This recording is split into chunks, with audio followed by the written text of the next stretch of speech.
Hello everyone, welcome back to Electrical Shorts. Today we are doing part 2 of the Connor Peripherals hard drive failure video. This is going to be the actual disassembly of the drive. It'll be interesting to see how such an odd looking drive is constructed on the inside. So we are going to just get a good view here. I fixed it. Will probably not be true, but yeah. So there's just a couple of screws. I've already gone ahead and disconnected the PCB. So there's a couple of screws there, and a couple of those aren't even screws. Those are just like shock mounts. So I'll have to see what that looks like. So there are only a couple of readily accessible screws. They look like hex screws. So I'll grab a driver and see what I can get to fit. Too big. Is it the same one used to secure the PCB down? Yeah.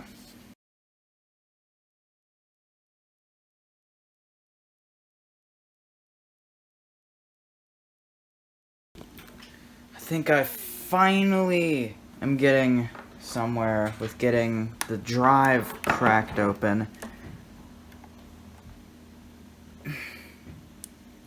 Finally, I think I was just pulling at the wrong side of the seal this whole time. Unfortunately, I'm not going to be able to show the part here because I need to just pull on the seal. And it has to be in my lap. I can't really record it very well. It is putting up a major fight. Ah, I got it! I popped the drive. Here is the inside of the Connor peripheral. What the heck?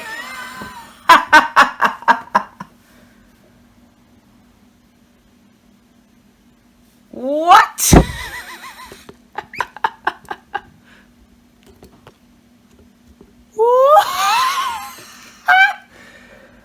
Oh.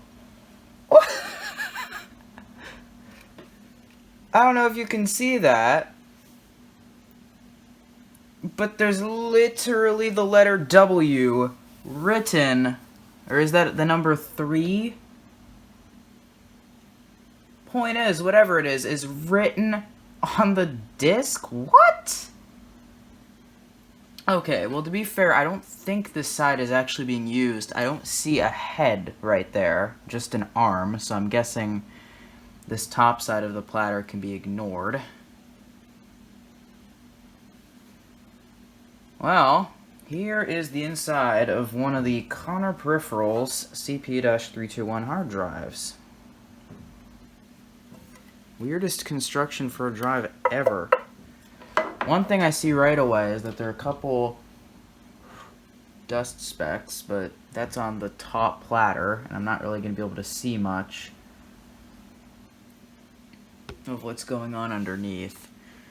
So this is such a weird drive, man. So weird. Okay, the disc does move. Okay.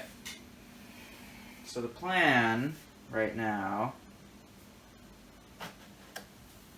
is to hook up the interface cable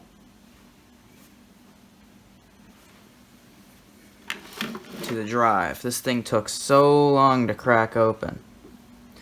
Why would they write on the platter surface? That is so bizarre. That is so bizarre. Okay, so this is gonna be awkward. Idea. Put the drive right there. Attach the board like this.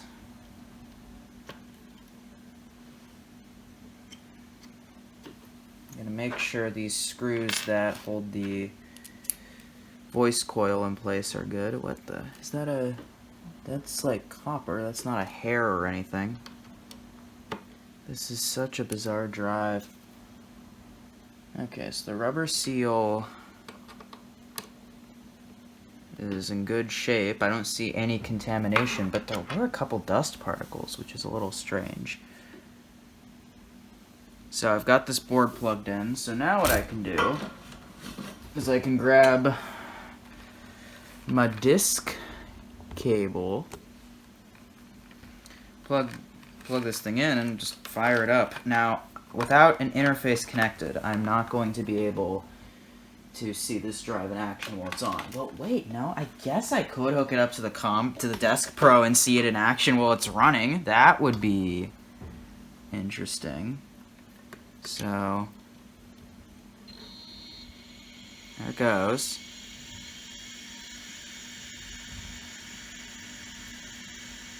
It does seek test.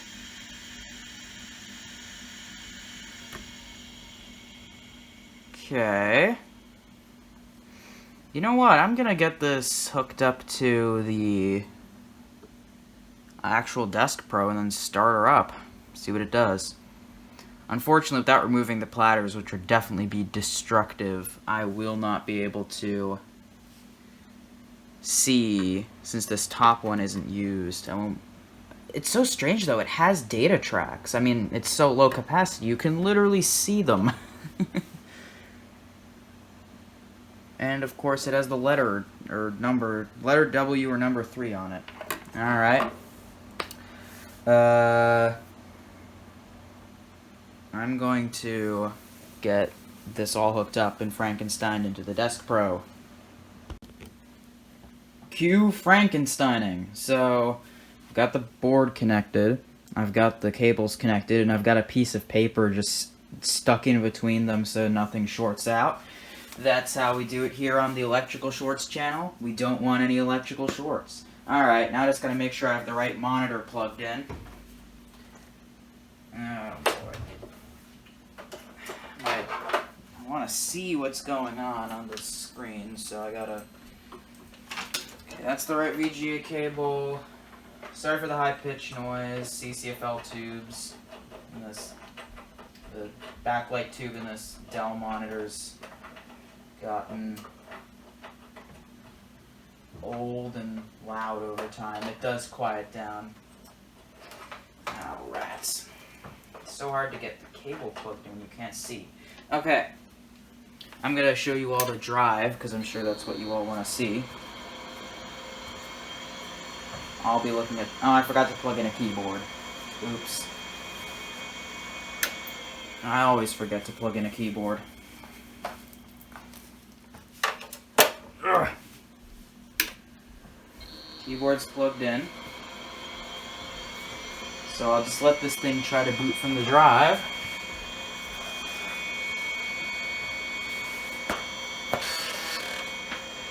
I'm gonna need the user diagnostics floppy. So I'm gonna insert that.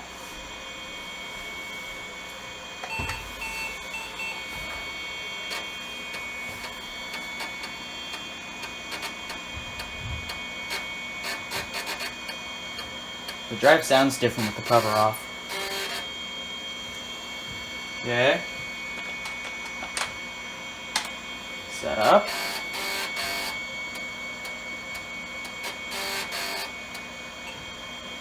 Oh, I can actually see the floppy drive running. That's fun. Yeah. Do save settings, and then it'll reboot. Nothing interesting is gonna happen on the display, just normal DOS PC stuff. It's just gonna boot from the hard drive now, so I'm just gonna watch the drive. There it goes.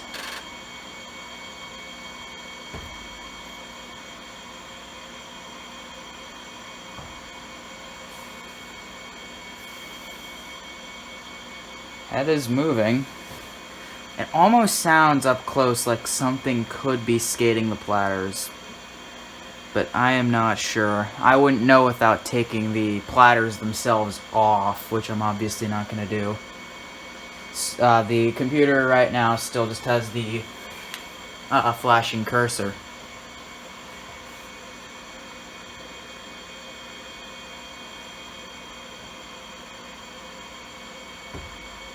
And yeah, sector not found error. I'm just gonna ignore and now I'm on a DOS prompt, so I'm actually going to run diagnostics now, because if you remember correctly, this drive was making some crazy sounds in the first video, and I want to see what that looks like.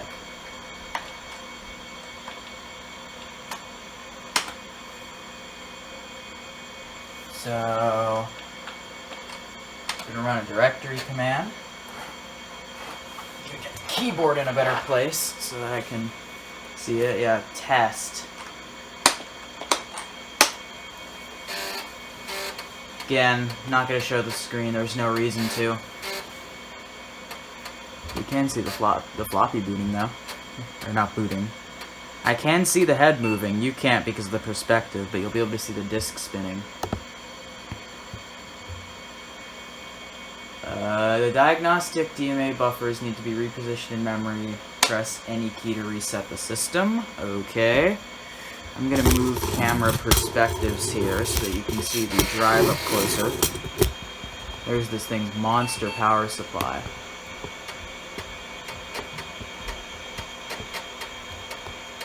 Okay. Now it's booting from the floppy again. Yeah, you've got a good view of the drive.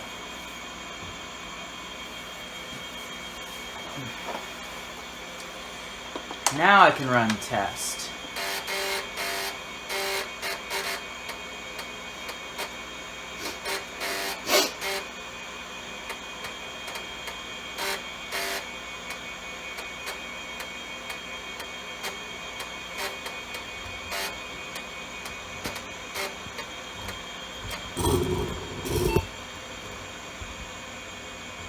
Alright, finally I can run the diagnostics.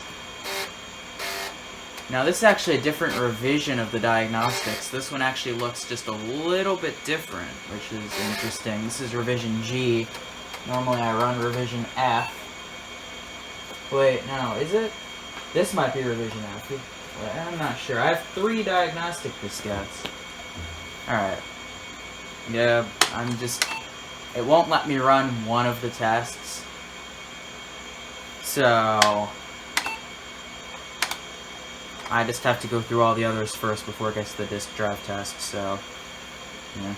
Guess we can just take a moment to appreciate how cool this thing looks on the inside. Yes, I hear the high tone. Alright, it's gonna test the memory now. Fine, I'll show the display. Oh, and you can't even see it because of the way my tripod is mounted. So, forget about that. Alright, memory test passed. Keyboard. I'm just gonna skip that.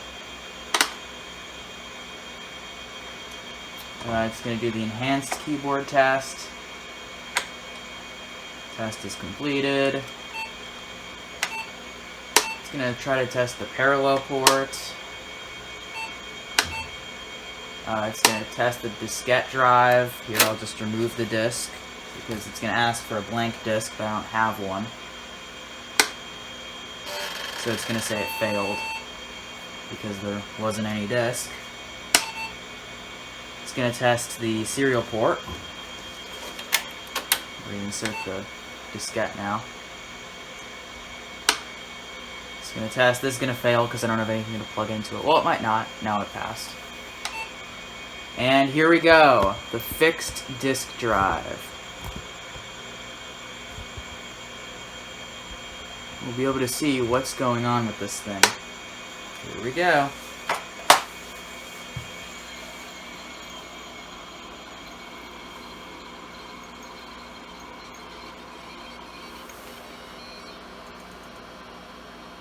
Spun itself down very slowly and kept seeking.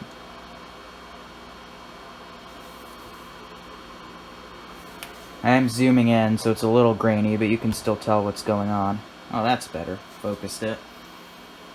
Let's wait for it to spin itself back up.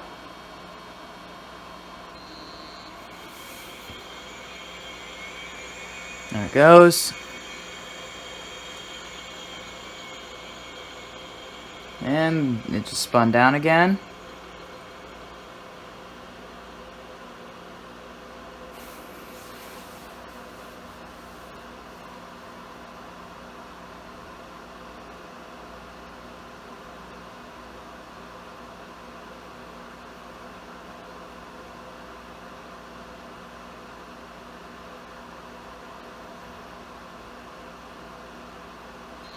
There it goes, it's spinning up again.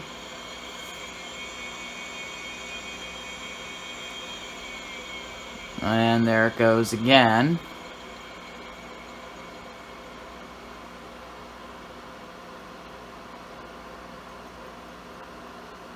It's making like a tick, tick, tick, tick, tick noise. You're probably not even going to be able to pick it up. But it sounds like something could be scraping. I wonder if one of the heads somehow got bent. Those look like some seriously tough heads. One thing I do want to do, because I just think it would be cool, after I shut this down, I want to take off the cover for the voice coil, because these drives... Oh. Yeah, it's going nuts, but these drives have one of the quietest seek sounds ever, and this is an 80s drive. It isn't a modern drive that was designed to be this quiet. Compaq had a deal with, worked closely with Connor back in the day. They used these same drives in the Compaq Portable 3, so I wonder if they were told to make them really quiet just for that reason.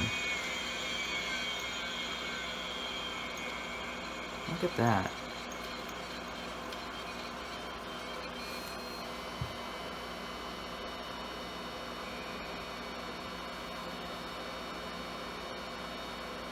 There's that weird noise.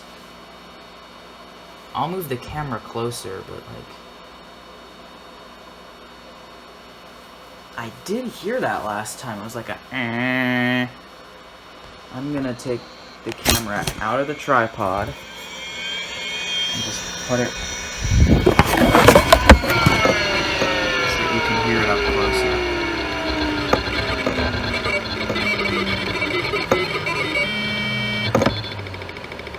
I don't know how well that picked up, but it seems like the drive motor gets more labored sounding the longer it's on. It's really bizarre. Seeing a drive fail like this is weird. It took extra long to spin up there.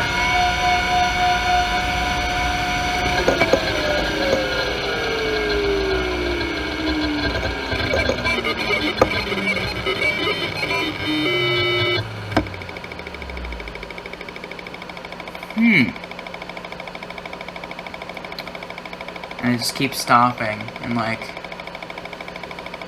test up on the screen, if I focus my camera, says like current cylinder 6, current head 3. It does this like a couple times for each head, so.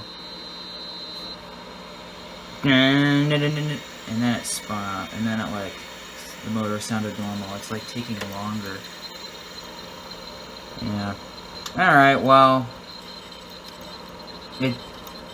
I left this test on for like a half hour when this started happening, and it never changed. It just kept doing this over and over again, slowly making its way through the test. So there's not going to be much to see here after this. It's just going to keep doing this. So I think I'm going to try to take the cover off this voice coil just to see what it looks like inside, and see just what makes the head so quiet, and then I'll put it back together and put it back in the computer, because I mean it still does boot. It just, most everything on it except the boot files don't seem to be recognized properly.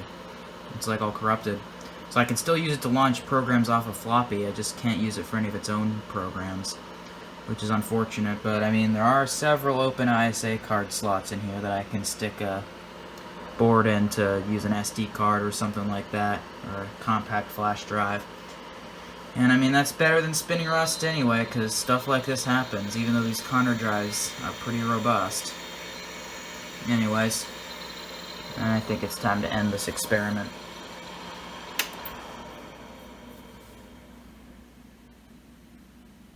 There we go.